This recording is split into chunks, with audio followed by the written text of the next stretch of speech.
Live the life of an entrepreneur with GoVenture.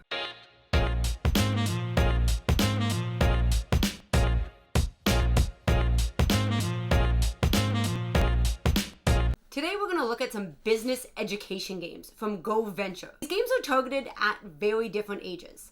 The board game is 12 and up, and in my eyes, it's a great game for an introduction to business course or an entrepreneur course. Whereas the other game really is aimed, in my opinion, to about a grade 1 or 2, and it's introducing some key words from business without a lot of actual business know-how within it. So let's go over the business card game, the entrepreneur card game first. So you're going to get these cards. It's a set collection game, and you're looking at entrepreneur products, customers,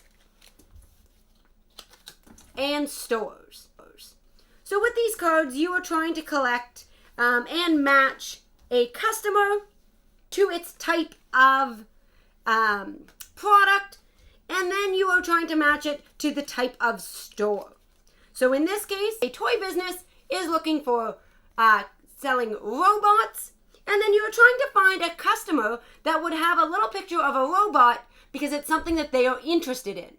So you're trying to meet the needs of your customers and collecting the revenue for that customer. Customers are worth different amounts of money, and you are able to buy the stores. So each store is going to cost you $4. So you're not going to want to buy too many stores, as that's where you're going to be spending your money. Overall, very simple strategy. It does come with a nifty little card for how to play, so a kid can have that as reference. And each character has a little bit of text to give it a little bit of flavor rather than just imagery. In a sense, what entrepreneur card game is all about. In the box, you do get a monster version, so when you buy the game, it kind of adds a little flavor to get the kids into maybe the theme before you introduce the entrepreneur version. So you do get kind of two games in one. Let's talk about the board game. Now, this is an older game, so it doesn't have the flash and flare of a new game, but the actual business concepts behind it, I quite enjoyed playing. You are, in a sense, you are moving your player marker around. Each space is going to be a different action that needs to be done by all of the players. So you're going to be doing real business actions, from paying rent, selling your goods to customers. There are challenge cards. You're going to invest in marketing. You have to pay your employees. And at the end of every month, you have to pay taxes. So it really introduces the idea of the requirements of owning a business without kind of the heavy overview of how much you have to pay everybody. And it allows you to move up your brand, adjust your pricing, and look at debt and the fact that debt comes with interest. But I think the best part of this game, which I am going to use in my classroom, are these challenge cards. So these challenge cards, which actually also offer a lot of replayability, are things like the power of observation. And what this card says is all players must write down their height in feet and inches and keep it hidden.